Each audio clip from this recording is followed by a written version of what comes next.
Welcome to episode, 22,006 of the RECRAP.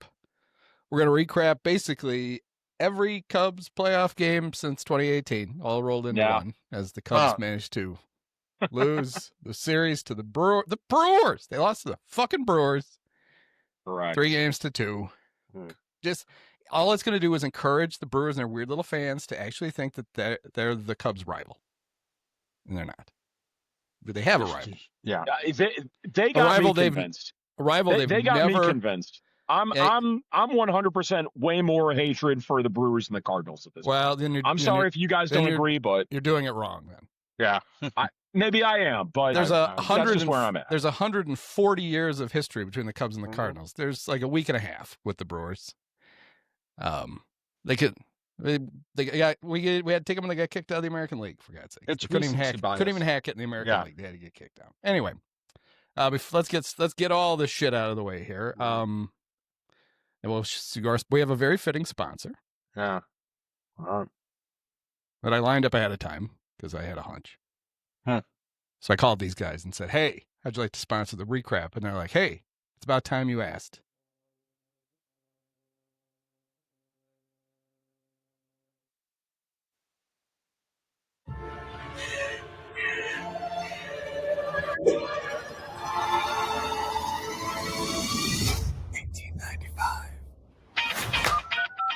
Hey, boss, Auburn Film Service got a complete film package for $18.95. Get me out of here. $18.95. You get me up out of here. I'm going to Auburn. Auburn Funeral Service, $18.95 funeral package, $5.95 direct cremation. There you go. I tried to get Andre to sponsor it, but they don't have a commercial. Yep. So he referred me to R.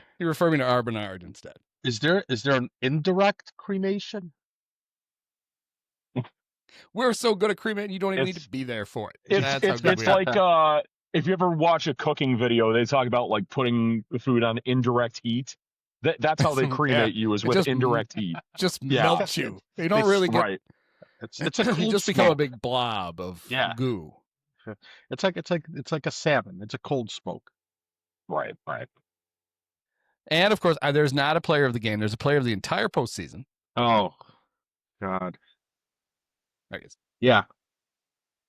3 for 30. He slashed 100, 156, 333, and fittingly, he finished off the closest thing the Cubs had to an actual rally. So literally the biggest moment of the season. Yep. Runners at first and second. Kyle Tucker, Seiya Suzuki, Ian Happ. Tucker strikes out on ball 4. Yep. Seiya hits a rope to left that if Tucker had either walked or actually made an out that moved the runners over, would have tied the game. Mm-hmm. It didn't. And then Happ struck out looking. Mm-hmm. Yep. Mm-hmm. Yeah. And I saw a bunch of people on Twitter saying, like, it's more on Tucker for blowing it that inning than it was on Happ. But at least with Tucker, he got a pretty borderline pitch too, and he at least protected with 2 strikes. You can't say the same thing about our old buddy Ian Crap. No, he's like, well, it was close. So I took it. Good. That's great. You're still out, dumbass. Yeah, that was something. So the Cubs are they went with I foresaw the order of pitching, at least at the beginning. Drew Pomerantz, who had been perfect in the postseason, so you knew that wasn't going to last, and it didn't. And then Colin Ray. I thought then Shota would be the bulk guy. Shota warmed up once, but never got in. Yeah. Earlier today, I heard, I think it was Matt Spiegel say that they were only going to Shota like in an emergency, like Shota was not pitching today. Would it really have made a difference, though? No. Well, if the Cubs can't hit, then it doesn't matter who's pitching. I mean, say it had stayed tied at 1, or imagine the Cubs had actually scored after that. Because you started with Pomerantz, you only had Thielbar as your lefty. And so if you got into a spot where you needed to bring in a lefty, it was going to have to be Shota. Yeah, for sure. Or right. So I don't know that and Spiegel doesn't. People don't tell Spiegel things. I would guess the definition of emergency then would be fluid. Right, because emergency there would Yeah. be, we need somebody to pitch to the great Bryce Terang. Right. And we might as well bring Shota in to try to do it. Didn't matter. They pitched fine. I mean, they gave up three solo homers. Pitching wasn't the problem tonight. The most egregiously bad pitch was once again to Andrew Vaughn. Yeah. Yes. That guy, in his entire career, has never hit a ball in the air that was at his knees, and the Cubs continued to pitch him like at his belt. Yeah, yeah. It was it was just an annoying way to lose. Like it was just annoying. It was everything was with 2 out. The Cubs couldn't do anything with fewer than 2 out. They just couldn't do anything with guys on base.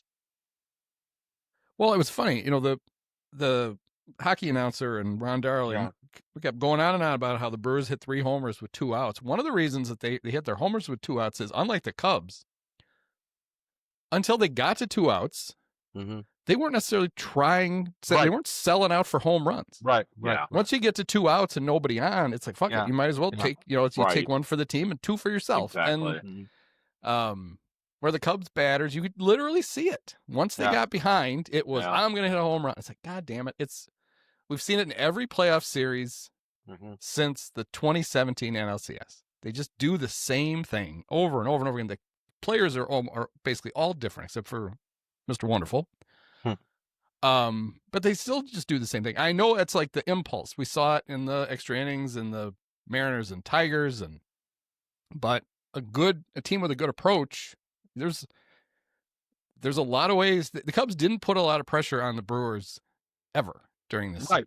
Right. I mean, they sort of did. You're right. They had four plate appearances with runners in scoring position going into was it game 3? Was it just in the 2 games? Well, they only had 2 tonight. Anyway. Yeah, right. No, they must at least had 4 because they had 3 in a row. And when they all made outs. Right. And that was the thing, even when they had their opportunities, they couldn't. You talked about it at the beginning of the, kind of going into the series about how sort of both teams just would were there to take advantage of the other team's mistakes. Yeah. And there weren't that many, and there just weren't that many mistakes. And so the few that the Cubs, the one thing I'll say is that the few that the Cubs made didn't really end up hurting them. Even today's weird error. Dansby makes the error and immediately get a double play. Yeah. Dansby good double play. Holds onto the ball too long and barely throws the guy out of segment. I was like, Jesus, Dansby. The Sal Frelick almost saved the game for the Cubs by himself. He should have scored from first on the ball that Pete dove and knocked away from him. Yes. And then when they threw the ball away, he should have scored again. Yes. And he didn't. And he was on third base for all of it. Durbin was waving him from here. Durbin was waving him home, and he had plenty of time to go, and he just didn't go. Right. Yep. Now, so neither team really it was just a weird series where home runs. What I guess I mean by putting pressure, I'm not even necessarily talking about just hitting the ball, putting the ball in play, making the plays. Yeah. But Brewers pitchers didn't have to deal with traffic. Yep. Yes. You had 2 rookies who came in to pitch. Yes. And Mizorowski pitched with a guy on once when Churio played Kelly's liner into a single after his homer. You had the one inning with Ashby where Bush gets the hit and Nico gets hit by the pitch. That's I guess right. That's the one that that's the one that the big 3 fucked up. Actually, I mean, you can't blame Seiya. He hit it really hard. Yeah, he smoked that ball. Yep. He's the only guy who, him and even Bush, who had a really nice postseason. He had 3 hits, which is great. They were all home runs. Yeah. Well, that's all he had. Your leadoff guy had 3 hits in the whole series. He had a single today. Okay. So he got 1 non. So he had 8 hits for the postseason, leading off. Yep. Which just means he really shouldn't be leading off, right? He should be. I think, Well, just because you don't take it. When he's the guy hitting homers and you lead him off, you're basically, especially with Shaw and Dansby hitting, when the lineup turns over, it just means he's going to bat with nobody on all the time. And if he's going to be if he's going to actually be productive, it would be nice to have tucked him behind somebody who, like behind Nico, like maybe he should have batted second. So some of those were 2-run homers instead of solos. Yeah, That's what I'm talking about. Series. Yeah. I agree with Craig batting him towards the top because he gets more at bats. That's fine. Right. But it feels like because they had so few guys and it went on the entire postseason, at some point that batting order there should have been a shuffle in that batting order. And basically said, all right, we know Bush and Seiya are hitting. Let's do what we can. Well, maybe it should be Nico, Bush, and Seiya, 1, 2, 3. Yep. And we'll maximize them because they were good all postseason and nobody else was. And Craig still gets his lefty righty lefty thing. Yeah. To play devil's advocate though, I mean, they did have their best hitting performance in Game 4. I could see why he wouldn't want to change anything. Yeah, but it was the same thing in games 1, 2, and 3. Right. And they played how many games before Game 4? Right. I mean, it was the same lineup every time, except for that weird Justin. I mean, they had 6 games where they were basically Bush was always batting with nobody on. Yep. I don't think that, I'm sure they still would have put up a shitload of runs in Game 4, but maybe it would have set them up to be more productive. And then the rubber-faced giraffe got to pitch 4 innings today. I like the fact that they were like, maybe he's taking something off the ball because he's only throwing 100.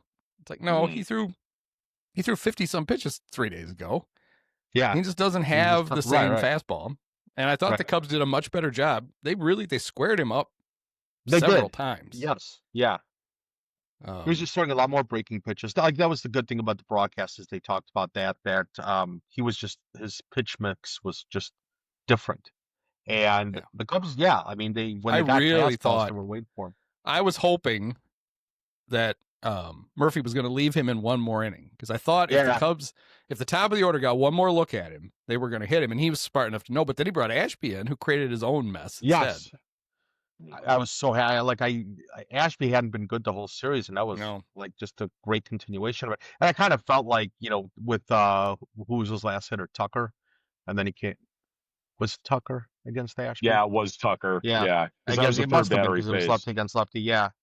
And like it felt so like I'm like this is going to be his last hitter, and then the Cubs are going to squander this opportunity. Yeah. And then Kyle swings at a pitch basically almost in the dirt, the bottom of the zone. Pitch hadn't been called a strike all night, so it would have been really nice if your best hitter had walked there and loaded the bases with nobody out for Seiya. And then Seiya's line, if he hits the same line drive, the game's tied. The more egregious pitch in that Tucker at bat though was the one that was 99 middle that he swung and missed on. Yeah, I thought it was fool's gold, right? He hit the home run the other night off Gasser, right? It was terrible. Yeah. So he really hadn't, he didn't hit. That's the only ball he hit hard since June. Basically since he came back. It was like watching Jason Hayward all over again. Yeah. Well, unlike Hayward, who we had to watch for 6 years. You'll never have to watch Kyle Tucker again. And I'm sure when he plays for the Dodgers next year and he hits 44 homers and drives in 130 runs, that'll be fine. That'll be great. I mean, we don't have to go over all that, but the one thing about the Tucker thing is just all we got is offseason, so we can worry about all the offseason stuff later. But the one issue with doing this, trading for a guy for 1 year, is you only get one. He only gets one crack at it, and if he has an injury, then you don't get, and that's what they did. They went and they got one really good player, then they stopped. They didn't add on anything else. That's right. Their new trend. That was the thing. 2 years ago, they went and got Craig Counsell, and everybody's like, oh my God, they're really going to turn the roster. Didn't do anything else. And last year, they went and got Kyle Tucker, and everybody's like, oh, here they come. They're going to make all these moves. They didn't do anything else. And then they can't understand why the team isn't fundamentally different. It's because you didn't change it. That's why. You know what the sad part is, too? That if they actually were willing to pony up the money, Tucker probably would stay here. Because I think he is appreciative of how much the Cubs cooperated with him throughout the season with, all the stuff with the injury and then letting him go see his physical therapist in Florida. If the Cubs actually gave a competitive offer to Tucker, I think he would be appreciative and enough to take it. Yeah, what the Cubs are hoping for, I'll tell you exactly what the Cubs are hoping for, is that Tucker falls into that same sort of thing that Alonso fell into, that Bellinger fell into, where like, like a lot with Alonso, it wasn't so much him getting hurt, but it was like with all the rest of them, like he kind of got hurt. Bellinger had the shoulder thing, didn't know if he was going to come back, and so that's and he's still out there like. Yeah, it's not. And he's still out there like in spring training. Yeah. Yeah, it's on 2 years in a row that he's gotten hurt. They give him the Bellinger contract and hope that he takes. And again, they'll go through the same thing. So you basically just said what I was going to say. To keep him, they have to give him a long-term contract. They have to, because he's not going to take the pillow contract from the Cubs, because he's not going to want to have to try to put up huge numbers playing half his games at Wrigley. That's right. Because Wrigley, maybe next year it'll be completely different, but the last 2 years, it's been a terrible place to hit. And if you're him and you're like, okay, I need to go somewhere and put up my 35 and 110 again, he's going to be like, it's got to be somewhere other than Chicago. I'm not going to risk it. But I'm sure he would stay for the long-term deal. Yes. But if your whole idea is, I need to have huge numbers next year, you're not going to be able to convince him that Wrigley is the place he should try to do it. That's right. I think you're right. That's a good point. So they can keep him. They're just going to have to actually pay him, and we know they have no intention of doing it. I was kind of a joke when I made it, but I was also thinking the way Craig was burning through pitching. Yeah. He pretty much was like, well, I'm probably not going to need anybody in the ninth, so I could just use these guys. Because he would have it. Well, I guess Keller got through so fast in the eighth, he would have easily pitched the ninth. But you can't count on that. I mean, he's basically. And I get when you're behind, you just have to get outs. You can't worry about it. Right. But I mean, we may very well say the Cubs had some miracle rally. We may very well say that eighth had gone like a normal, like Keller had to throw 25 pitches. Yeah. You got Aaron Savali coming out to try to close it out. Save it. That's like Mike Montgomery in Game 7. Yeah, there you go. Maybe it could have been Mike Montgomery. Yep. There. Yeah. Did he come? Is it Michael Martinez? Is he still on the? Michael Martinez was the last. He's still on the Guardians. Yeah. I don't think so. Yeah. I also thought the Frelick thing. I thought really helped the Cubs, but the other thing that I thought helped them was, when they let Joey Ortiz bat with the bases loaded. It's like you go to Jake Bauers there, and then Andrew Monasterio just plays shortstop for you the rest of the game. Right. And they didn't do it, and because Ortiz had no chance getting hit, and he didn't. I guess it also shows that Pat Murphy pretty comfortable with the 2-1 lead, and he had a right against to the Cubs. Yeah. Because if he thought he needed, like, that was a good chance, that was the Brewers' best chance to score multiple runs, and he's like, we're good. I want the defensive shortstop. I'm just, I don't care. He's going to strike out or pop up, and that's fine. And he grounded out. That's when Dansby made us all go, what the fuck? Yeah. He made the slow throw to second. It's like, Jesus Christ. What are you taking so long for? But you know what? We talk about it all the time with Dansby's throws that he always tries to beat the guy by a step. Well, this one though, it looked like he got stuck in his glove. Like it looked like it didn't come out, and then he had to throw it. Like that was not this is just going to beat him. That was basically like Shaw had one of those too earlier in the series where he was like, on the rundown. Between third and home when he got the ball stuck in his glove and then he's trying to get it. The other thing is a lot of infielders wear the gloves that have, like the cross in the webbing with the open and stuff. Yeah. Why would you do that? Remember Shaw it was in the Padres series, maybe it was at the end of the regular season trying to win games. And he got the ball stuck in it. Yeah. He couldn't get the ball out. I think it's more aerodynamic when you try to field a short hop. Ryan Sandberg used the weave. If it was good enough for Ryan Sandberg. Yeah. Like the one that was, I just wouldn't risk it. I mean, why would you want one that it can get stuck in? Yeah. You wear the smaller gloves anyway as infielders, right?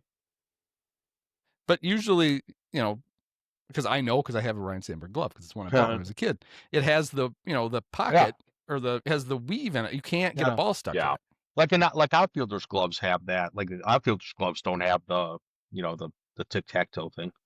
Yeah. Well, I'm going to talk to the Cubs about that. Yeah.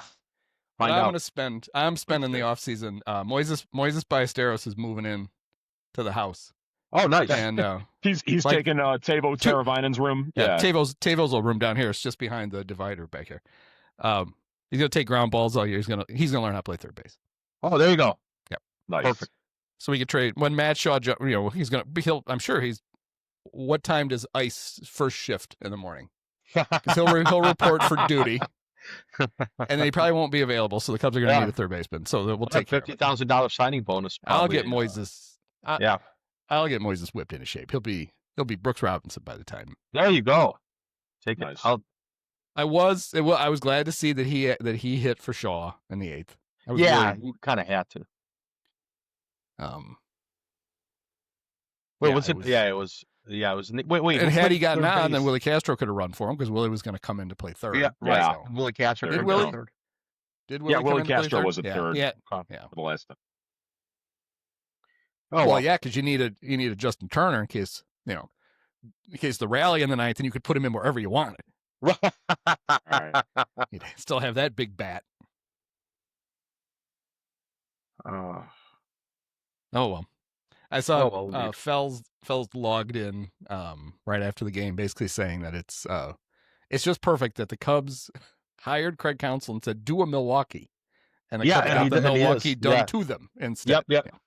Yeah. I don't think it's, given the way that the Brewers players reacted to the 2 games at Wrigley, I don't think it's ridiculous to think that had the Cubs had home field advantage, they would have won. They would have won the series. Mm-hmm. And they won't learn this lesson, but they built this team to just make the playoffs. That's what's their goal. When they got to the trade deadline, they didn't feel any need to really push it and get better. They ended up 5 games behind the Brewers, and they got bounced out of the playoffs mostly because they finished 5 games behind the Brewers in the regular season. Yep. But the other embarrassing thing is they basically, we've seen them now. They played 13 times in the regular season. They played 5 times in the postseason for 2.5 times the money. The Cubs basically built the Brewers. Right. It's one run separate because the Brewers won by 2 today. 1 run separated the 2 teams in all those games in the playoffs and the regular season. That's not supposed to work that way. You're supposed to beat shit out of these guys. That's what was supposed to happen. Yeah, it's both a weird thing where how can you possibly be happy with the $230 million investment on payroll that you're getting, and then on top of it, how could you not even spend more?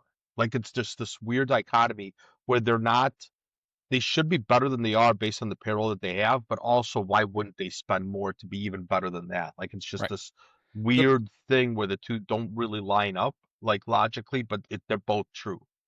For a moment the other day, I was thinking, okay, so Cubs, they go to Milwaukee, they beat the Brewers, then they play the Dodgers, and the Dodgers basically thrash them to death. Yeah. And the Ricketts look and go, that's the kind of team we need to build to actually win a World Series. Yeah. Yeah. But we know they wouldn't take that lesson from that. No. They would have been like, we made it to the NLCS. Yeah. And look, we got an extra 2 gates. Yep. And it's just like they won't look at this and be like, we need to do a better job of using our financial advantages to make sure we are easily better than this podunk team. They won't do that either. They don't. And I know I at the trade deadline, I posted something like, it's embarrassing to constantly have a fan base that has higher expectations for the team than the team has for themselves. Yes. And a bunch of people got mad. They were like, they can't say that. They spend a lot of money. They do whatever. And it's like, you fucking look at this team and tell me that the Ricketts really, really want to win. Like, there's a driving thing that says they have to win. It does not exist. Right. They think it'd be kind of neat to win again. They won 1 World Series and they basically shut it down. They were like, we did it. Now maybe we'll get lucky someday and win another one, but we did it. Now it's money time. Right. Yeah. Well, I think what I think they've done is they've calculated out what is the least amount that they could spend on payroll and still be like, and still not have a total revolt of the fans, right? Because if they spent $150 million on payroll, like, nobody would come to the games. Like, it would just be. Yeah, unless they were good.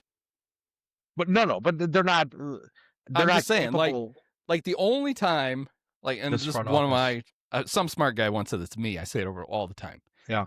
I don't care what your payroll is. I'm not rooting for your payroll. I'm rooting for your team. Right. If you can find a way to build a 96 win team that you only have to pay 120 million, good for you. I don't care. Right. Yeah. But if you build this team and spend 230 million on it, you're not fucking spending enough. Yeah.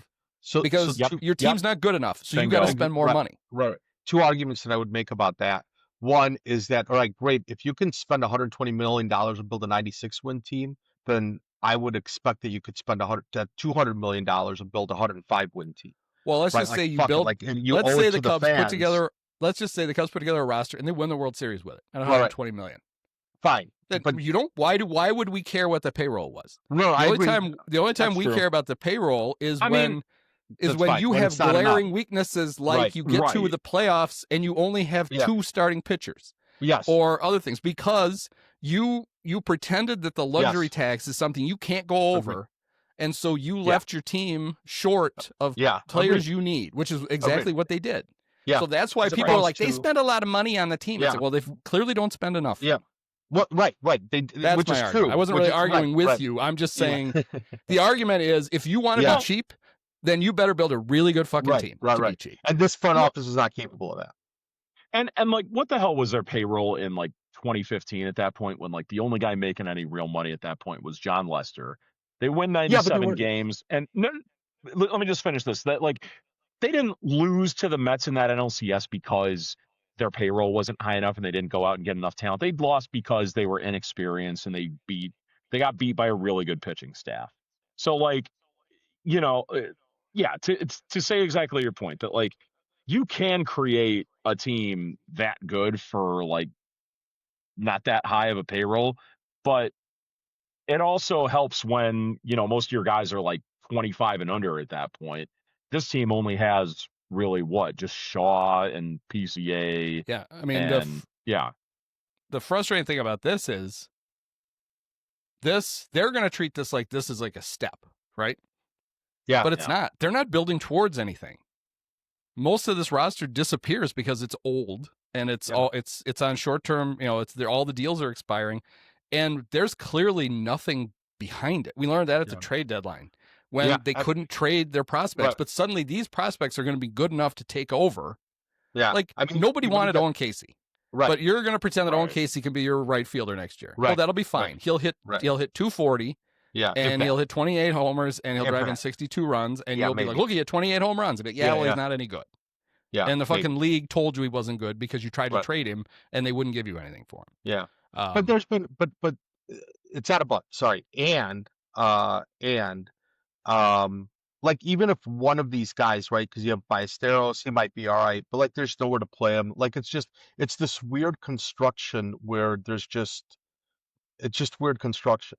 And you're right, they're not like hoping that they go out and spend anything on pitching or anything on, I don't know, we'll have plenty of time for the offseason, but it's just, you're right, like it's like I said, both things can be true where they do spend a lot of money on payroll and they don't do it well, and they can and should spend more. And it's really frustrating. It's really frustrating. Like, as opposed to your point about them only having 2 pitchers, the Dodgers were hurt all year, still wound up with this amazing team, and now have starting pitching in their bullpen.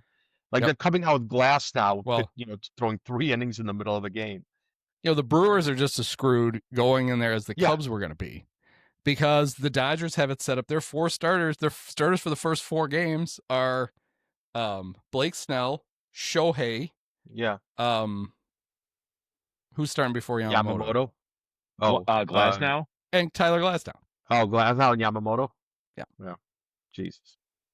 And they the Dodgers spent the entire season basically just trying to make sure that when the playoffs showed up, those guys were healthy enough to pitch. Yep. Yeah, and holy shit. And it did. And on top of that, and now the bullpen is also helped because now you have Sheehan. I know he's given up a couple, but Sheehan is now in the bullpen throwing 99, and they got Roki Sasaki as their closer.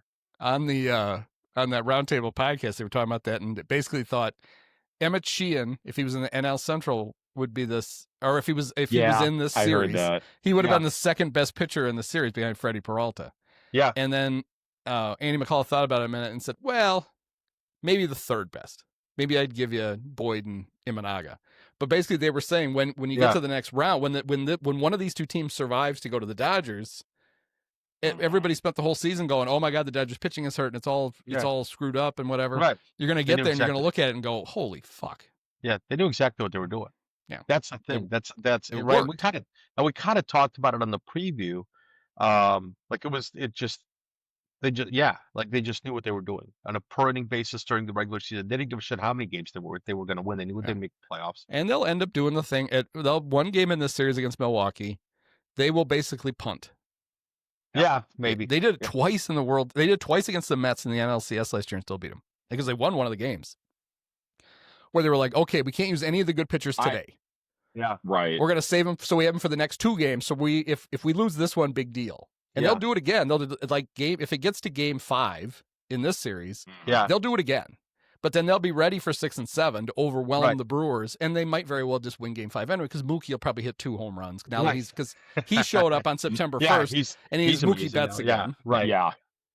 Not that it would really matter. I mean, it doesn't matter at this point because the Cubs are eliminated. But say they had won tonight, and Cade Horton would have been activated for the NLCS at that point. I remember when Fells was a host on this show, he made the point going into some Cubs playoff series that you should start, I think it was 2020, that Hendrick should start game 1, have a guy in between like Lester, and then go to Darvish for game 3 if you need him. I was thinking to myself, if they somehow pull this out, do you go to say Boyd or Shota game 1 and then Cade Horton game 2? Just in case, you win game 1 with Shota anyways, kind of the reverse of that you could maybe go for the kill in game 2 with Cade Horton. Well, I mean, they had gotten Cade ready to pitch Monday. That was the whole. He was going to start game 1, and they were really going to need it because they torched through it. The difference 2020 was that was the first round of the playoffs. The pitching, you could line it up the way you wanted. This time, your pitching was all compromised, and I really don't think they wanted to throw Shota out in game 1. Well, it would have been if they hadn't used him today. Yeah. So they were going to start Horton in game 1. Plus, that would give them the option that if he was good, then you guarantee you're going to pitch him again in the series. In game 4 or 5. Or if you pitch him in 2 and you let him go a little bit extra because nobody else is rested, because who knows what happens to the bullpen in game 1. Right. And all of a sudden you're like, well, shit, we can only get 4 innings out of him in game 6 or whatever. Yeah. But I get that. I get the idea. But in those, I would say in a 3-game series, you can't. I hope I told Sam it was a terrible idea at the time. You can't punt a game in a 3-game series. Yes. Because there's only your margin for error is this big when it starts. Right. And you do not want to just be like, well, we could win tomorrow if we have to. Right. I mean, the Cubs kind of did it against the Padres by starting Kittredge in game 2. Yep. Because they tried to get cute. They tried to get cute with it. Yeah, they tried to get cute with it. Yeah, and still ended up getting shut out. And not that he was the reason they got shut out, but they lost. And then they had to come back and win again. It would have been nice. It would have set them up better for this series had they have not played that 3rd game. I mean, they really lost. We can bitch about game 5 all we want, but we were right back. They lost this series when they made Boyd pitch game 1. Yeah, 100%. Yeah, that's everything that should be hung around Craig and Jed and of the vaunted Pitch Lab's neck. But I don't see nobody bitches about it but us. No. Yeah. That was a bonkers thing. Yeah. And now, I mean, who knows? They still would have lost game 1. At least they would have had a shot in game 2, and then everything is set up for. That was the idea, I think, because I mean, when you saw how well Boyd pitched, Boyd to start in game 4, they probably would have won game 2, mm-hmm. and it changes the whole series. Then you don't ever have to come back. Yep. Or at worst, Boyd pitches tonight, and you get that same start. Let's see. So we got some chats here. Yeah. Hap is a deer in the headlights. That was 100% true. We got a Dansby Blouser. Yeah, at least Dansby complete. Come on. Dansby saved the Padres series. Dansby did save the Padres series. Four legitimately great run-saving plays. So Dansby gets a pass. But the thing I would like, is that he's too old. He's not going to change it. He tries to pull everything, and he consistently gets pitched away. And he seems like a smart guy. Is he ever going to fucking stop? I think because he might want to like. I think he's like push is going to come to shove. Like he's got 3 years left, and right 3 years or 4 years. I look at Dansby basically the same way I look at Happ, except Dansby is playing a much more valuable defensive position at shortstop than Happ is in left field. So, like, I mean, well, you'll get some Dansby, offense out of him too. Yeah. Yeah. For Dansby, it's fine to he's legitimate above average when you include offense. Yeah. Major league shortstop, right? Like you have no problem playing him every day. That's fine. Because you'd like him to hit offensively anyway. You'd like him to hit more than he is, but he's an excellent defensive shortstop, and that's fine. Shortstop, you could still live with that. The issue we have with Happ is that the offense is so inconsistent in left, and the defense, despite the fact they keep giving him trophies, is not that good. Right. Exactly. He's a below average major league left fielder. Yes. Well, but I mean, even if Happ's defense in left field was to the caliber of earning those trophies, we still wouldn't care because, again, left field is not that valuable. Defense is not important. Right. Yeah. And part of the reason this offense struggles is that left field is a place where you should have a big bat. Right. And they don't really. They have they have to come up with, they have to get cutesy and lock Chris Kamka in a broom closet for 3 hours with his computer. So they can say he's the only major league player who's had only major league left fielder who's had 20 homers, 30 doubles, and at least 80 RBIs the last 3 years. I mean, that is, you are parsing very specific numbers. Yes. Yeah. Because there are some left fielders who have hit who haven't hit 30 doubles because they hit 40 homers instead of 21. Yep. Yeah. It's like, okay, that doesn't prove anything other than that's kind of a neat math thing you found. That's basically all it is. It doesn't make him good. It makes it unique, I guess. It's a fun fact. Right. It's not important. Right. Mm-hmm. Right. His WRC plus is so great, guys. It's always 120 every year. Yeah, look at what it is for left fielders damn near every year. The top 10 to 15 are always like 130 or above. And then one of the things, part of the reason that I think he kind of grades out as an above average left fielder still is with the DH in the National League. A lot of guys who teams would have put in left field for their offense are now their DH. Are not DH. And a lot of teams don't have an everyday left fielder. They kind of use left field. They have there's a lot of platoons in left field. Yeah. There's a lot of we'll play the rookie out there for a while we try to figure it out. But he supposedly, the Cubs try to polish that turd as much as they can and make it seem like they've really got something. Yeah, look at the Phillies. The Phillies couldn't care less who's out in left field because they're DH and the right fielder and they're being at the right field. Like the Phillies don't have a left fielder. Well, and there's also some weird stuff like Dodgers. The Dodgers I think are going to get a left fielder next year because I think they're going to sign Kyle Tucker and then Teoscar is going to finally go play left field. But that might be a little.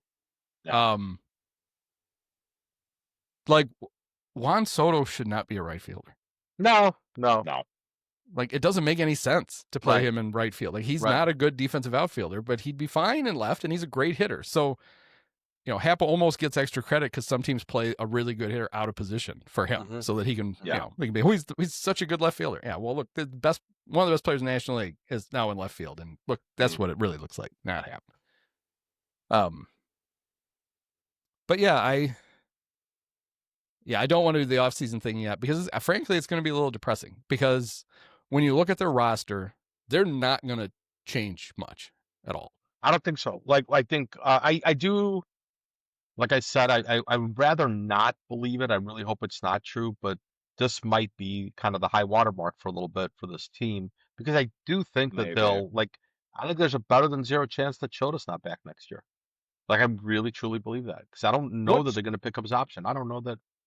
So what's the deal with his contracts? Is that like this is an option year for him? The Cubs can choose to pick up something like 3 years and $56 million, and if they decline that, then Shota has the option to pick up 1 year, $16 million. Okay. Well, I mean, I don't think the Jet. I don't think the Jet is going to choose that. Yeah. I think they will pick it up because he fits their profile of the kind of free agent pitchers they sign.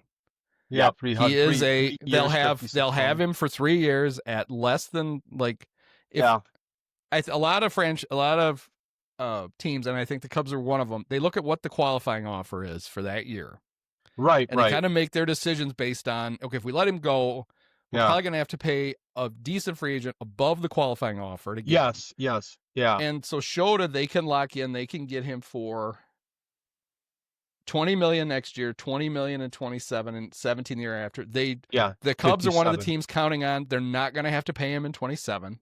Yeah. Well, they really, because that's going to be the lockout year when they try to force the salary cap. Yeah. So that's free money. So now you're looking at 2 years, $37 million for him, and I think they'll pick it up because of that.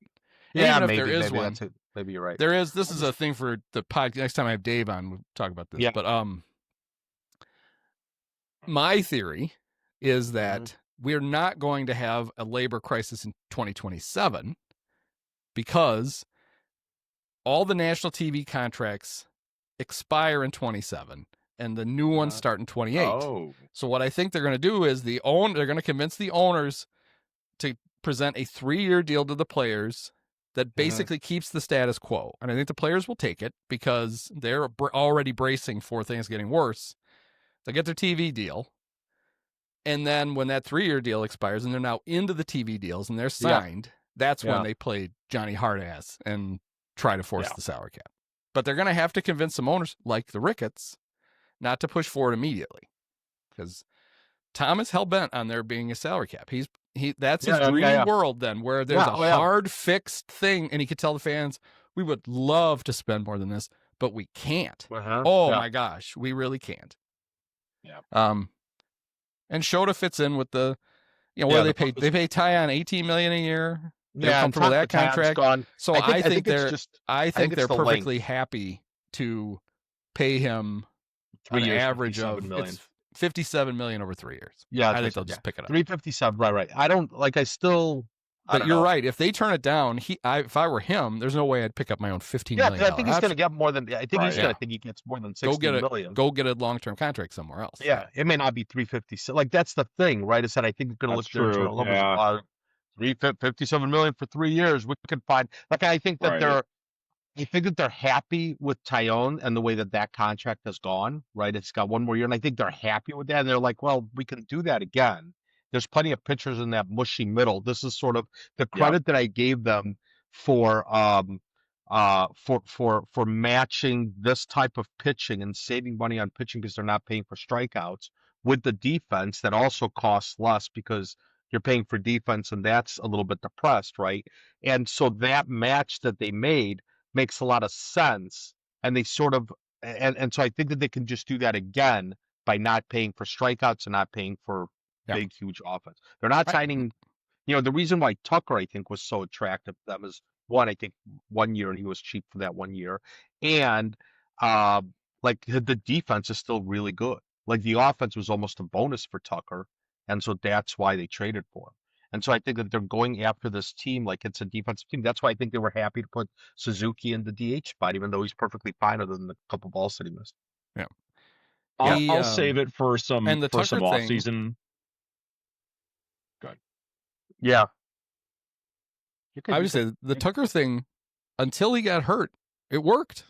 100%, of course. Like he was great, and the offense was better because of it. Like I 100% feel like Pete Crow's breakout happened in large part because he's playing in the outfield with Kyle Tucker, where that's a good point. There were runners on base. Pete got better pitches to hit than he normally would have. It was hard to pitch around him because there's traffic in front of him.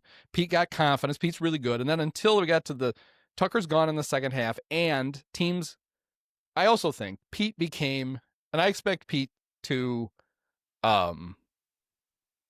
be good, not great next year. Like, I don't think we're going to see a precipitous drop off, but I also think I think it's going to take longer for him to get back to this level. I think he will get back to what he did in the first. I think at some point he's going to become the superstar that he showed he was for half the season. I do think part of his struggles in the second half came from him consciously or subconsciously chasing the 30-30 thing. Yes. Okay. He wanted to do it, and he he's there. It was a combination of teams basically stopped throwing him strikes. Yep. And he kept hunting them because he was trying to help the team by hitting home runs. Like, I'm a home run hitter. I'm going to hit home runs. It's like, all right, well, yeah.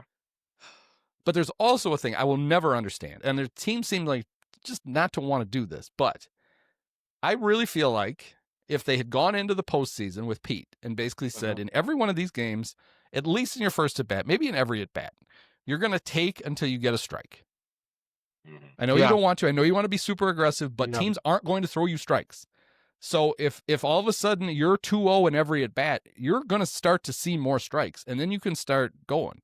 Yeah, you saw it in the Padres, even from the very first pitch of the Padres series. They're pitching him above the strike zone. He's swinging at everything. And it's like, holy shit. I thought he was on his way to that after Game 3, the 3-hit game in Game 3. I thought he was like on his way to turning around his approach at that point. Tonight he had 3 really good swings. Like he had much better at bats tonight than he had. The ball that just went foul that would have been either a homer or a double. Yeah. And then he thought he damn near hit a home right after the Seiya homer with Kelly on.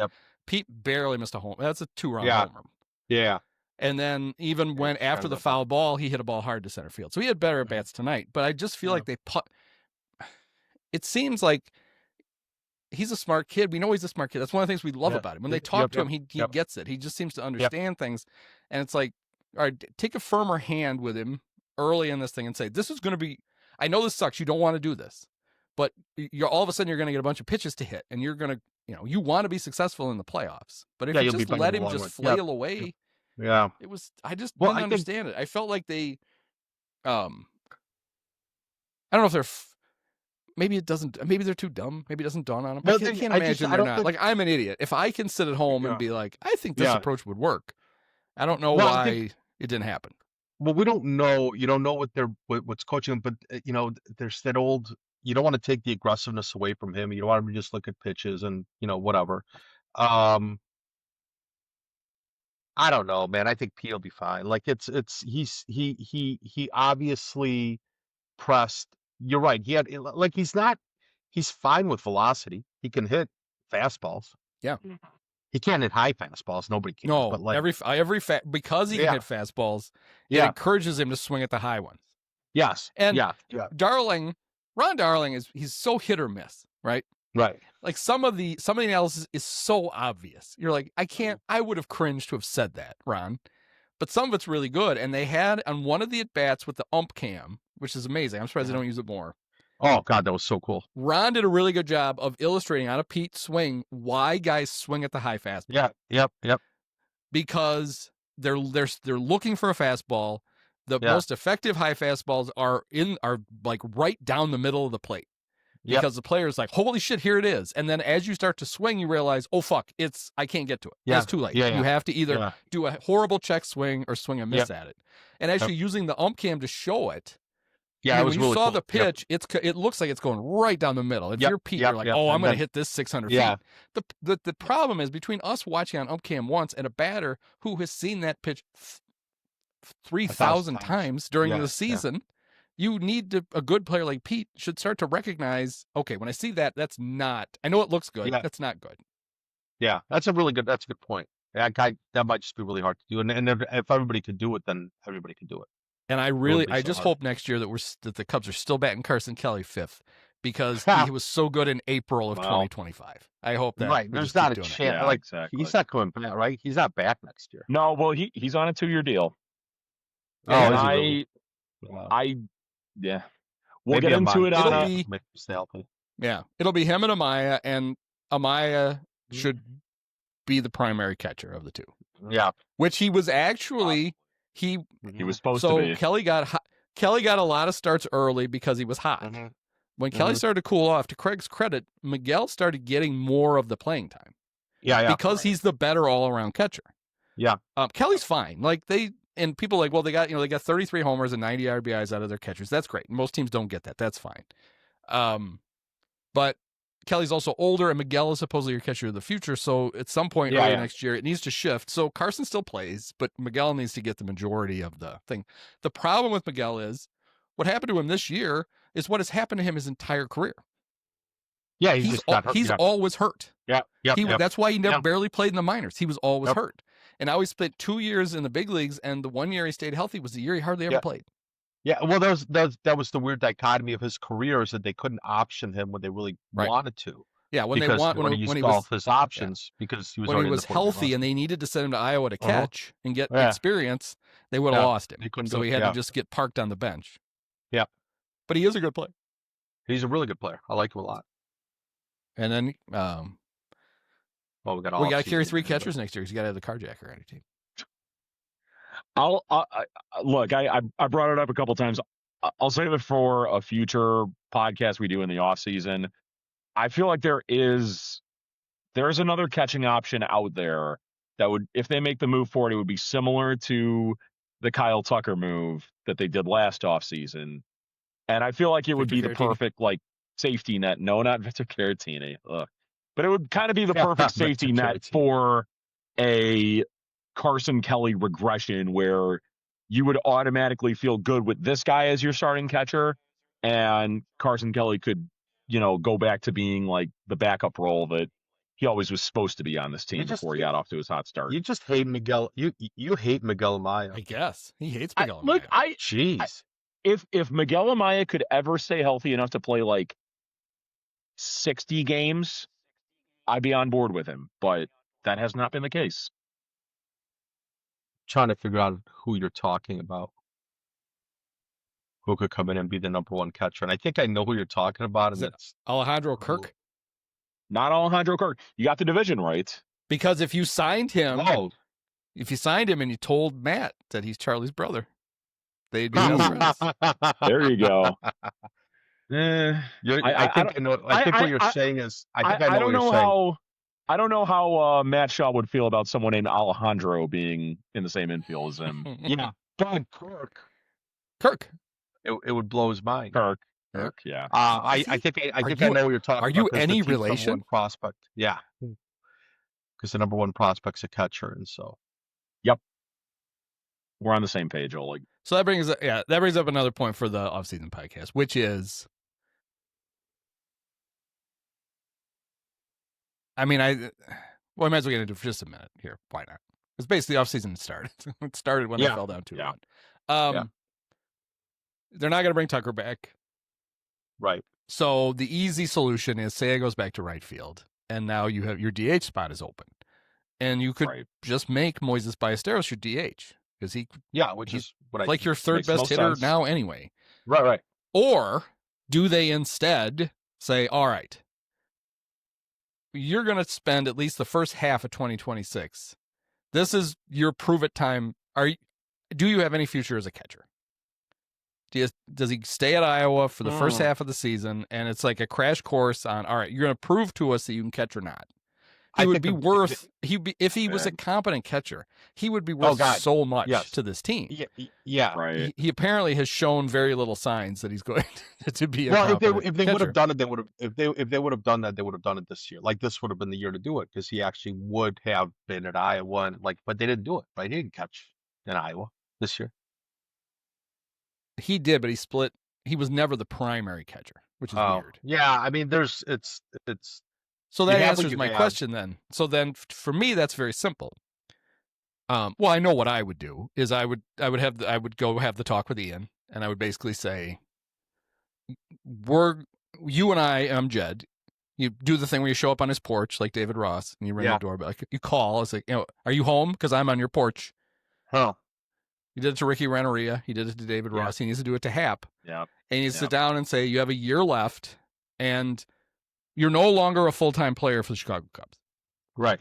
Yep. Right. So it's probably in your best interest. Why don't we work together and trade you to a team where you're going to be a full-time player so that you go into free agency off of a full season? Yeah. If you stay here, we're going to find somebody else to play left field, and you're going to become a part-time player. Mm-hmm. And in that scenario, you spend a lot of money, you re-sign Kyle Tucker, and then Seiya is your left fielder, and hopefully you trade Hap, and then Moises can be your DH. By the way, the chances of that happening are, well, I'm not going to say completely zero, because I literally said on this podcast after the 2023 season that there was no chance in hell they would fire David Ross. and they did. Right. Yeah. So, but there's a very small. It's a very, very small. You wouldn't want it'd be a lightning Have to strike. break out the twice microscope in the for same it. spot. Yeah. Speaking of which, thinking of, if the Cubs ever worked up the courage to say that to Ian Happ, did you see who opted out of his contract? Bring back Cody Bellinger, maybe? Yeah. I spent the whole year in dark moments thinking, what if they acted like a real baseball team and Cody had been their left fielder? Yeah. Right. You had a legitimate Gold Glove left fielder, a guy who hit 30 homers for the Yankees. Yep. Mm-hmm. Yep. A guy who gives the manager all kinds of flexibility. So like when you prematurely pinch hit for Michael Bush, yep, you don't have to play you don't have to play Justin Turner at first base. Cody just comes in from the outfield and plays first base, and you put a real outfielder in left. I mean, who cares if the roster would have been so much better. Mm-hmm. And they traded him for nothing, and they sent money to the Yankees for it. It's like, honestly, had they gotten something of use for it, I would have been more fine with it. But they didn't even try. Like, the Yankees were willing to take him, and they're like, okay, good, let's do it. We got to do this as quickly as possible for reasons. Yeah. Like a real team, everybody comes to spring training, and you wait for an injury. And then you get somebody over the barrel, and that's when you try to do a Cody Bellinger trade. They just didn't, other than, I don't know, it was like this one shining moment of them getting Tucker, and then that was it. Well, it was just, that move only made sense if it was going to be followed by a bunch of other moves that they just didn't do. Right. Yeah. So it's they went all in. No, they didn't. All they did was they made like one irresponsible bid. They just I raise you half of my stack, not enough to get you to fold. So now I'm going to lose that hand, and I'm just going to lose that money. Whereas if I go all in and I actually go out and we add to it and we go get a real top of the rotation starter and we do that stuff and we say, all right, we're going to lose Tucker at the end of the year, but you know what we're going to do? We're going to put a really good team out there. We're going to try to win the World Series. There was value in getting Tucker. There was value in getting Tucker for 1 year. I don't know. That move was clearly made. In their minds, it worked because they made the playoffs. They played 4 home playoff games. Yep. Look at us. What a great deal. And then for the fans, it's like, well, a year later, we got nothing to show for it. Yep. Well, you got a 5-game loss to the Brewers to show for it. Honestly, it was a fun year for half the year. We basically spent the whole second half just frustrated. Yeah, no, I agree with you. That was why I don't. Yeah. And they won a round in the playoffs. They won a round they shouldn't have been playing in. Right. They should have been a wild card team. Right. So congratulations, you won the round that you backed into because your roster wasn't as good as you thought it was. So that's what you accomplished this year, Jed. Congratulations. But he got a 5-year extension, so what does he give a shit? That's the thing, right? And that's what you continue to talk about. It's like, even if you didn't have, you shouldn't have salary. And it's true that they spent a lot of money on payroll, and it's also true that it's not enough. Yep. They didn't spend it wisely. They didn't spend it well, and it wasn't enough. The thing that sucks too is that, I got into a bunch of arguments with some friends of mine about this too. That say that they had played at the pace they did through April and May, which I think was like a 6.21 pace, went 36-22 through the first 58 games. If they continued that pace, it's not like they would have built up as big a lead as the Brewers did at their highest point. It probably wouldn't have been a dogfight at that entire point. So it's probably not realistic to think that they would, play to a level where they would win the division comfortably. However, you get 1 or 2, pieces at the deadline that some of the games you lost in August and September get flipped to wins. You beat out the Padres for the top wild card spot by a much more comfortable margin, and you have more than just say, they clinched the top spot on the second to last day of the season. So you only had 1 game where you could really experiment and see what you got, instead of if you get a number 2 starter, you go get Merrill Kelly, then maybe you get like 3 or 4 more wins, and you have like a week where you can like experiment with what you have. And instead, like every damn game except for one was a must-win game the entire time. Yeah. Well, and the other advantage would be if they had actually added at the deadline, filled the needs we knew they had, they would have been much better equipped to have won this series. Yeah. Like if you had another starter, if you added somebody other than Mike Soroka, you wouldn't have had to go to Matt Boyd in game 1. And then you'd have had Boyd and Shota on real rest, and you'd have probably won the series. So I mean, even if they hadn't been able to maintain that pace, if they had simply, you don't even have to go back and worry about that. If they had simply made if Jet had been willing to pay what it cost to actually improve the team at the deadline, this series is pretty apparent. They would have beaten the Brewers and they'd be playing the Dodgers now. I'd even go back to, and we talked about this way back in probably March, that we knew that they needed a starter then, and that was before Steele got hurt. Like one more starter would have been great. Of course, it was also before anybody kind of knew how good Boyd would end up being. But even then, like looking through, or how good Horton ended up being, but even looking through the whole theme, it's always been you need a starter, you need a starter. And so it was like it just them coming out to this hot like start and them being really, really good was just, you know, you almost like you have to look at that as putting that in the bank. Like, holy shit, we didn't realize that we'd be this good. Great, we were wonderful. Now if we add on, like now you can really get moving. Like there was no reason for them not to be able to like get Garrett Crochet. There was no reason for them not to be able to like go out and get somebody but the Red Sox weren't going to sell Garrett Crochet. Not the Red Sox. Get it from the White Sox. Oh, you're saying when he got traded the first time around. Okay. Yeah. Like there was no, right. There was no reason for, of course they're not getting it from the Red Sox, but there was no reason for them to not be in on some of these starters. Like, you know, Blake Snell got signed by the Dodgers. Like it wasn't even that huge of a contract. Like why aren't the Cubs in on those? Right. Yeah. And then if the answer to some of that is, because the Blake Snell thing, I think, is part of this, because the Giants ran into this. If part of it is he was willing to take an odd contract structure from the Dodgers, he still gets a shitload of money, but an odd contract structure from the Dodgers, and you're like, well, the Dodgers could do that. That's because the fucking Dodgers have earned that. They've earned that because they've been so good for so long that players are like, oh, if I go there, I'm gonna pitch in the World Series. Yeah, I'm gonna be good, and then I get all this money later. And to the Dodgers' credit, like they do occasionally get a player for less than what he might get offered somewhere else because he wants to play for the Dodgers. But mostly they pay full boat. They just are willing to do things the Cubs want. They'll defer money. They'll do things so that, because their goal is, okay, they determine, like with Snell, their starting pitching wasn't good enough last year. Yeah. And they basically, big circle, we need to go get a top of the rotation starter. And they basically said, all right, we want him. We'll just figure out how to pay him what he wants. We'll figure it out. Yeah. The Cubs won't do that. The Cubs would be like, this is what we can pay you.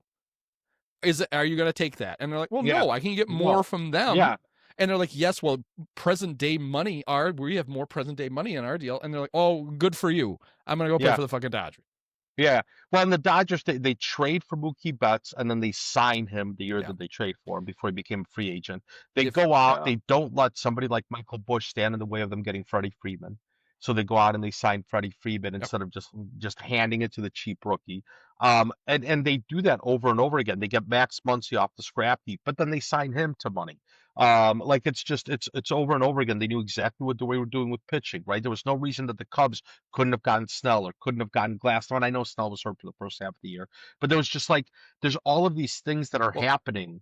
But that's a good point. So Snell, he has a checkered injury past. Right? Yeah. Mm-hmm. And even when he's not hurt, there's an innings, he gets to about the 6th inning. You know, famously the Rays took him out of a playoff game, World Series game, that he was dealing and everybody. But the Dodgers don't look at that as a reason not to get him. They look at that as an issue to manage.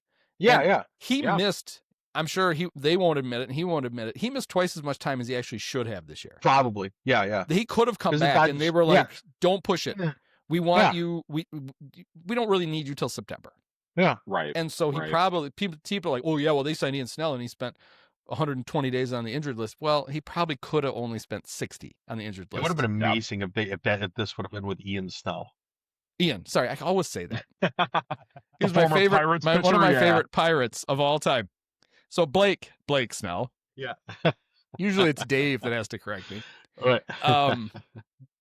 But that's another good reason. It's just a completely different way that they run their organization. They basically they know, they're like, this doesn't matter, right? Yeah. Yeah. We just need to get in the playoffs. And I think this came up in the roundtable. They talked about how this regular season went about as poorly as it can go for the Dodgers. Yeah. They had to play in the wild card round. Mm-hmm. And then when they got through the wild card round, they had to play the other really good team in the National League right away. Yeah. And they just It didn't matter. Yep. And now they're set up, and they get to play the winner of the NL Central Regional. Yeah. And who gives a shit? They'll maybe spend 5 games taking care of whoever that is, and then they'll go play in the World Series again. Yep.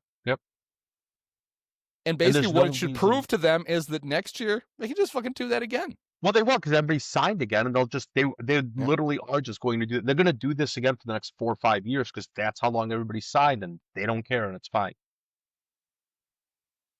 Like, this is just what it's going to look like. Yep. Well, and at least it's not like the Cubs play in their league and have to deal with that every year. Oh, they do. Oh, God. That's right. Yeah. And here's the only reason why I think that the Dodgers may not get Tucker is because there's this kid coming over from Japan next year, this third baseman. His last name is Murakami, who's like hit like 60 home runs a year. Yeah. Down in Japan, he's like 26 years old.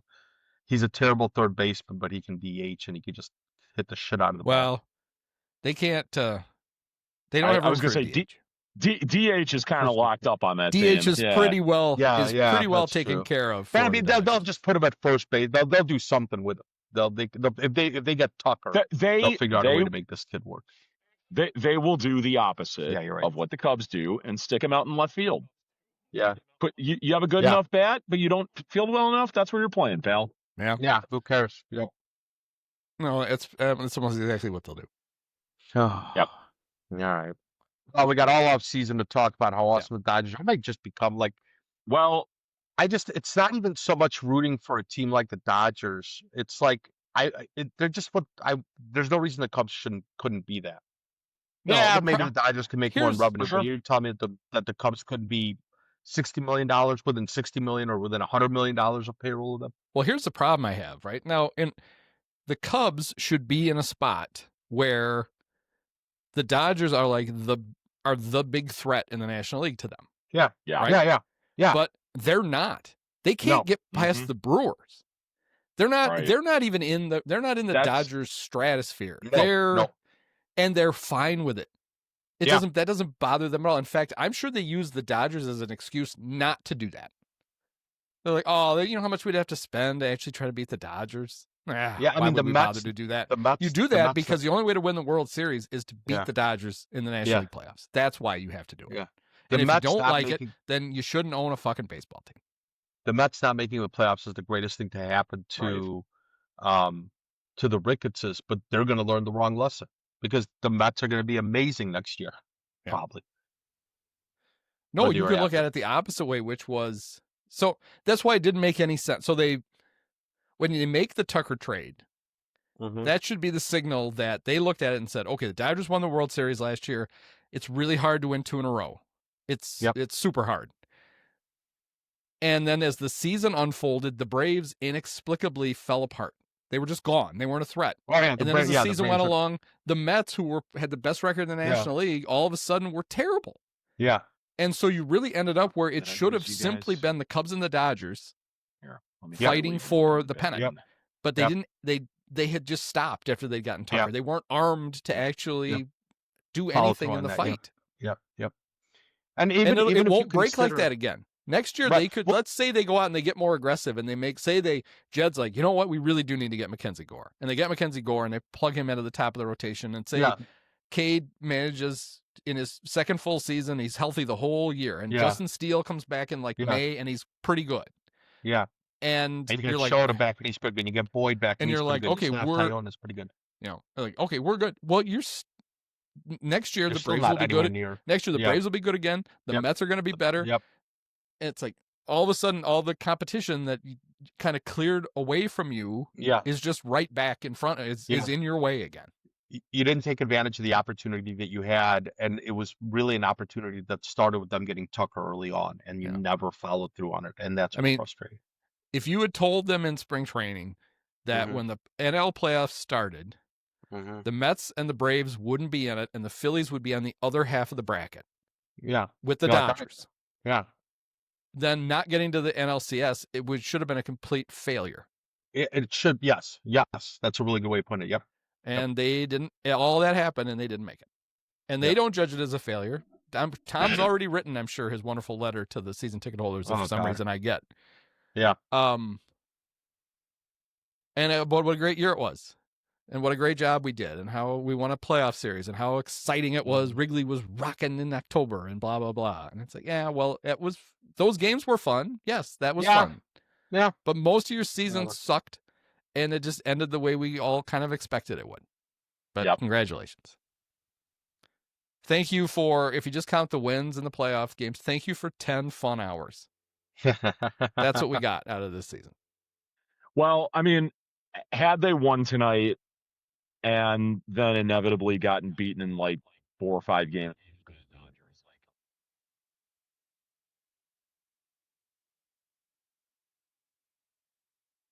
probably much the same. Like I don't think the expectation going into the year was that they were going to be. I think that they were probably going to be pretty good. That they probably were going to be as good as the Dodgers anyway. Like I don't know, getting smacked around by the Dodgers, none of this is good enough, and you shouldn't expect to just sort of like the Cubs should be better than we should have higher expectations. The fact that we don't have higher expectations is probably the thing that is the most obviously astounding thing. Yeah. Like the expectations should be higher, and they're so not. much of the fan base seems to be fine with this, because when I inevitably go off on them in the next 3 weeks of articles, some people will get pissed at me and it was a great season. They made the playoffs. They did whatever. It's like that shouldn't be the object of what this exercise. Right. We should have we should just have higher expectations. That's all it is. Yep. We should. But thank God we have thank God we have the Bears, though. For sure. I don't know. You were saying, I want to go back to this really quick. Sorry. You said that the Cubs are the closest thing to a competent franchise. Yep. I don't know that. I don't know that I buy that. In fact, I'm buying. Do you think it's the Bears? I think it's between both the Bears and the Blackhawks. I think both of them are more competent franchises than the Cubs. I can't say the Blackhawks right now. I get all my Blackhawk news from Sam Fels, so I know that's not true. Oh God, yeah, that explains it. No offense to Sam, but that explains it. I would say that even with that, you have to I think the problem with the Cub ownership is I feel like ownership and then the front office is they know better. The McCaskies really, really, really want to win. George really wants to win, and the Bears spend a shitload of money. They're just not good at it. Right. Honestly, if the Cubs had the same attitude with the front office, which seems to have their shit together better than Ryan Poles and his front office does. Oh, okay. And I'm not saying I'm not like John Green. When I have Greenberg on, he just spends the whole time shitting on Poles. What a terrible job he's doing. I don't agree with that. I think Poles is fine. Right. I don't think he's exceptional. I don't think he's bad. I think he's fine. Right. And I think having Ben Johnson around helps everything. Yeah. But I do think you look at it and the Cubs, they actually made the playoffs this year. They actually, what I'm saying is, I feel like I'm damning them with this because I feel like they know better. They know this is a half measure. Yep. And that's the issue I have with them. They know what to do, but they also put an artificial governor on themselves, and they won't push past it to do what they really need to do. Yeah. The sad part is this is the same ownership group and at least one piece of the front office that was here in 2016. So they should know better. Yeah. I do think it's pretty apparent that the brains of the organization is what left though. This is right. 100%. Yeah. I don't. some shit that Jed said. The difference is, I think Jed will settle for something. Like, he'll go to Mr. Ricketts, like the Bregman thing, whether that would have worked or not. I don't think Theo leaves Ricketts' office without an actual competitive offer that he can make to Bregman. Where Jed literally, you could tell from the press conference, knew that he gave a bullshit offer to them. That it was going to get turned down, and he was frustrated by it, but that's what he could do. Yeah. That I think is the difference. Theo was Theo, and he had a lot more, but even he clearly ran in. There's a reason he left when he did. Right. No, it all started after the Yu Darvish thing, and he couldn't. Theo couldn't bully his way into the things he wanted to do anymore. Yeah. Which is what he did do until they won the World Series, and then all of a sudden the Ricketts became the experts.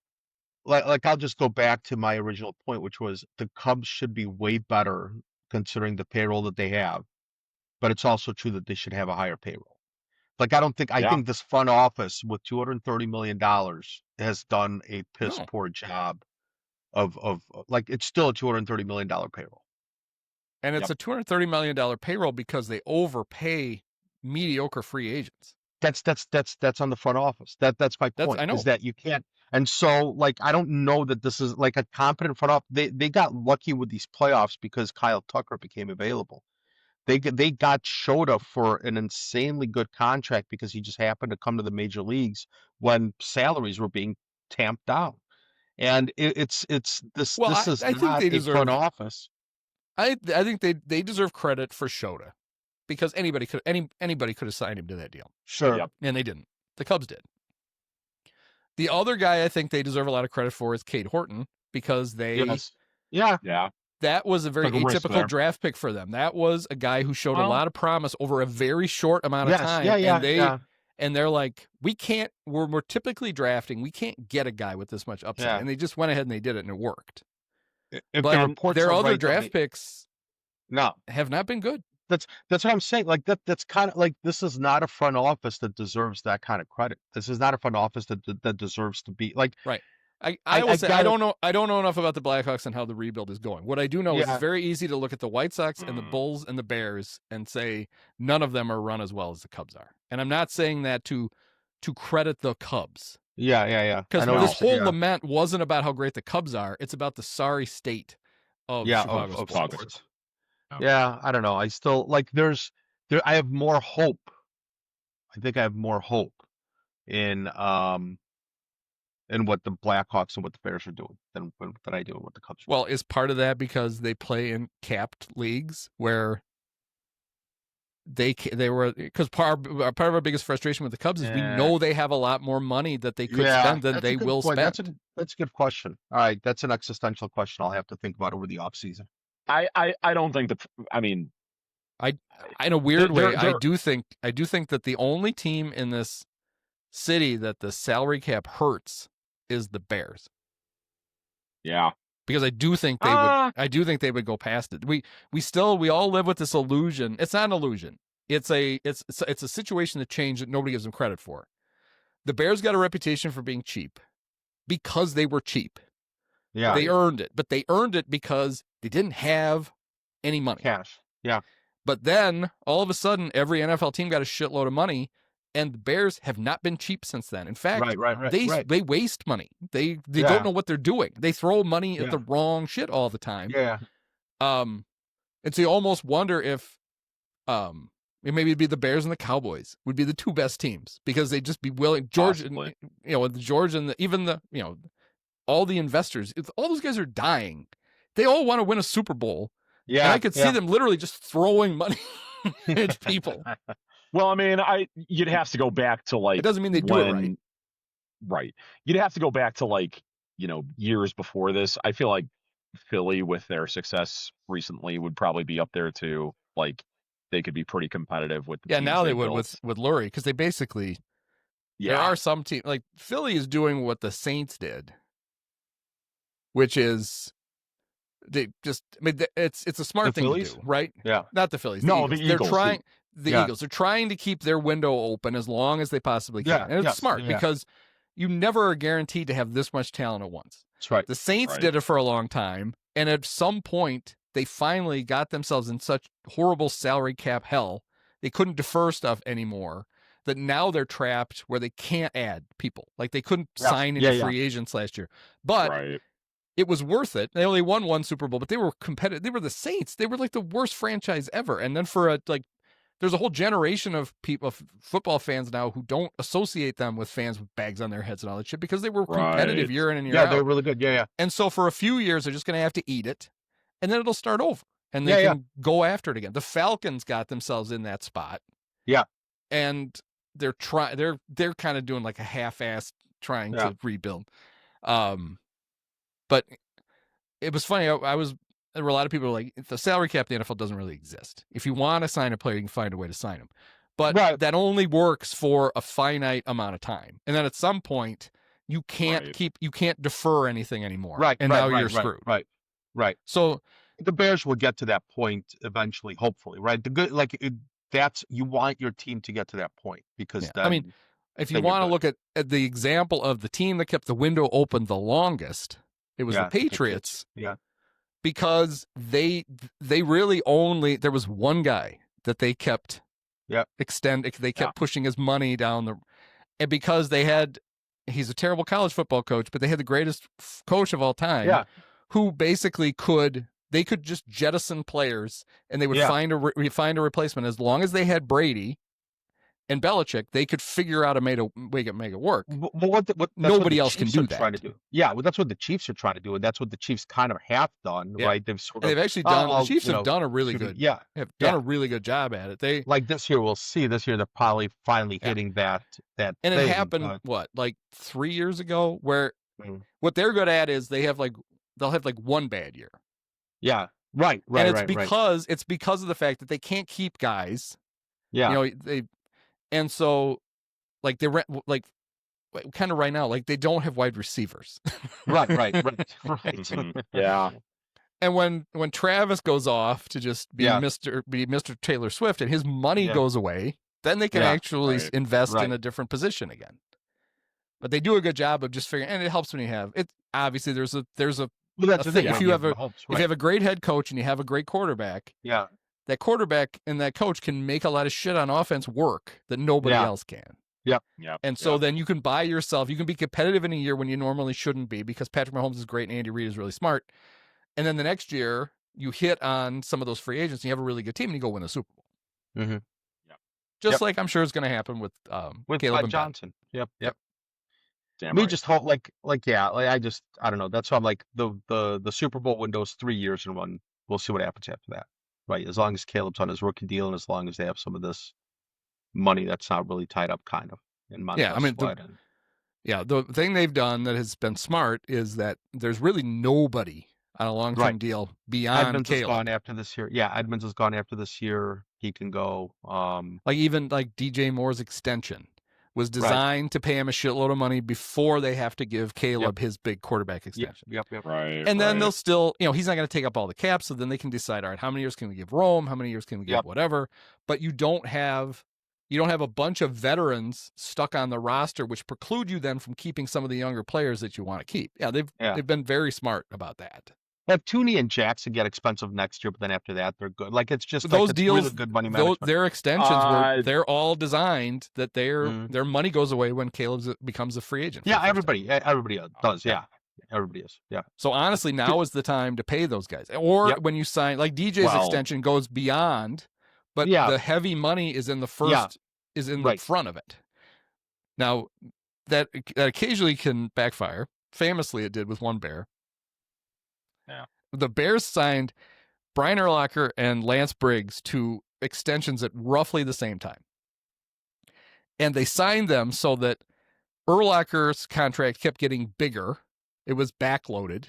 Yeah. And Lance's was front-loaded so that they would basically they could both get all their money, but it would basically take up the same amount of cap space because Brian's would go up and Lance's would go down.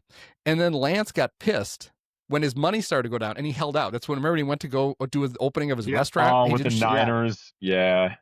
And they're like, Lance, we went through this. We paid you. This is how much money you're making over the 6 years. You just got most of your being. It's like, yeah, well, I'm not taking a pay cut. It's like, it's like, Jesus Christ, that's not a pay cut. It's just how your salary was structured. It was in your contract when you signed it. Yeah. But he's like, oh, I figured I'd just renegotiate. Yeah, well, there's no money to renegotiate because now we're paying Brian. Right. So tough shit. Yeah. That's one of the joys, I'm sure, of dealing with athletes. All right. Well, we turned the recrap into an hour and a half, and we did a lot of bear talk. There we go. Our 20-minute podcast is on an hour and 25 minutes. So par for the course. Are we all in agreement? Go Dodgers rest of the way. Well, I don't want that. I would just assume the Blue Jays or the Mariners win, but I don't want to. I could live an entire life without the Brewers ever going back to the World Series. So yes, 100%. That'd be nice. I don't like. I like to see the Dodgers. I like to see the Dodgers win and then get beat in the World Series. I'm good to root for the Dodgers. Like I'm good to root for. I don't care. Yeah, but I think it would be, for me. It would be more fun if the Blue Jays or especially the Mariners. The Mariners, for sure. They're long suffering. So the cool thing is now I have some time to actually go back on the Mariners and the LCS and watch that documentary, the YouTube thing that Boys. John Boyce. Yep, that is a really good watch if you ever get a chance. That he put together. Yeah, I think that only goes up to about 2020 though. But yeah, it's cool. That's good. It'll still be good. For sure. All right. Well, we will have some sort of regular off-season pod to take care of all of the exciting moves. Yeah, boy, there's so much. We're going to have daily things coming at us, I'm sure. Right. All right. Well, thanks, guys. Talk to y'all later. Thanks. See you. Many of us have herpes. Post-game show is brought to you by Christ, I can't find it. The hell with it. It's fitting. It's got to be done with one of the best games of all time. Just unbelievable. I mean, got to congratulate the Dolan family. Thank you. Sean, my podcast co-host Andy, you were his favorite player growing up. Oh, thank you so much. Awesome.